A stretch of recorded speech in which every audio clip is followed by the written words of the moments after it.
brutal. It just starts quietly. Somewhere deep inside the body, a single cell goes wrong. Then another. Then another. And then one day a doctor sits across from you and says the words, "You have cancer."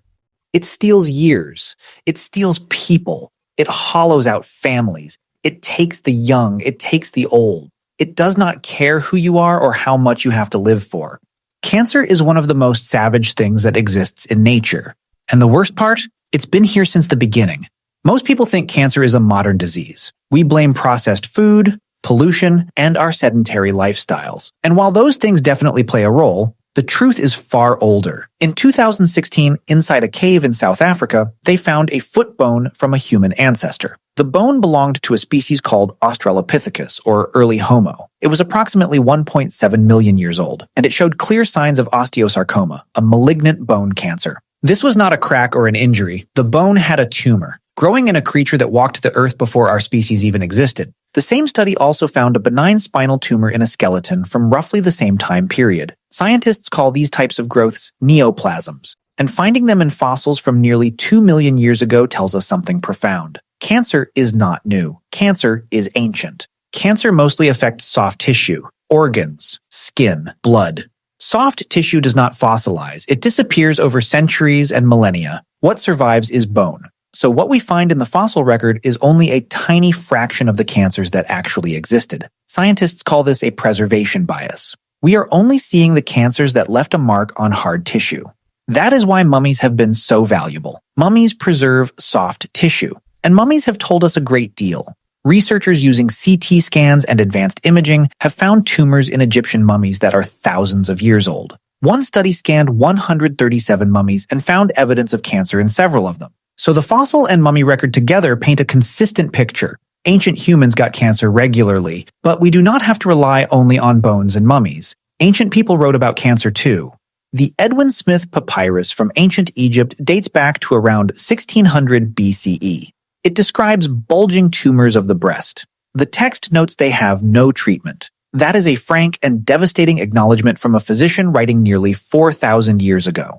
The Greek physician Hippocrates, who lived around 400 BCE, gave cancer its name. He used the word karkinos. That is the Greek word for crab. He thought the swollen veins around a tumor looked like crab legs reaching outward. The Roman physician Celsus later translated that word into the Latin word cancer. That is the word we still use today. So for thousands of years across multiple civilizations, people observed cancer, documented it, and tried to understand it. They just did not know what was causing it. To understand why cancer is ancient, we need to understand what cancer actually is. Cancer begins when a cell gets a mutation. The DNA inside the cell gets damaged or copied incorrectly. Most of the time, the body catches and fixes these errors, but sometimes a mutated cell escapes that correction system. It starts dividing uncontrollably. It builds up into a mass. It invades surrounding tissue. Mutations happen naturally. They can happen every time a cell divides. They are part of life itself.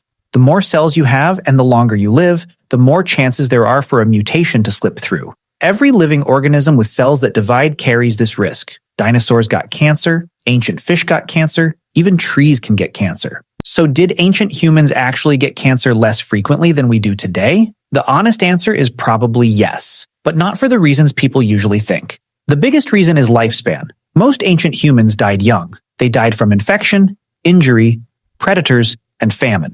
The average life expectancy for a prehistoric human was roughly 25 to 35 years. Cancer takes time. Most cancers develop after the age of 50. If you die at 30 from a lion attack or a tooth infection, cancer never has a chance to develop.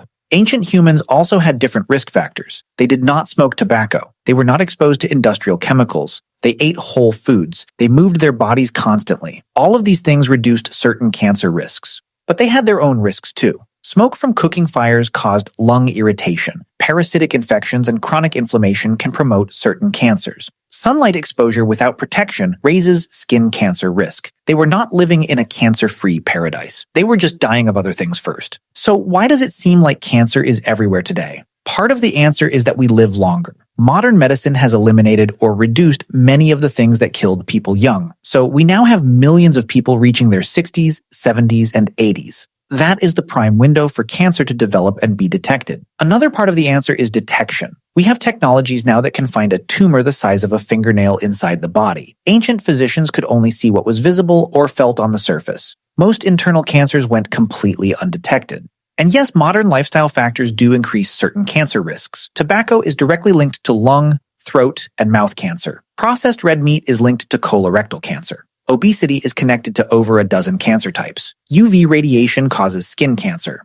Understanding that cancer is ancient actually helps scientists today. If cancer has been with us for millions of years, it means it is woven deep into the fabric of multicellular life. Researchers are now studying why some ancient animals seem to have had lower cancer rates. Elephants, for example, carry extra copies of a cancer-suppressing gene called TP53. Scientists are studying those genes to see if they can create human cancer treatment. The fossil record also helps us track how cancer rates change over time. By comparing ancient bone tumors to modern ones, researchers can study how certain cancers evolve and which conditions seem to trigger them. Cancer is not just a medical problem. It is an evolutionary puzzle, and understanding its deep history is part of solving it. A 1.7 million-year-old bone, a tumor, a creature that lived before language, before fire, before civilization. Cancer was there. It is one of the oldest adversaries the human lineage has ever faced. And for the first time in that long history, we actually have the tools to fight back.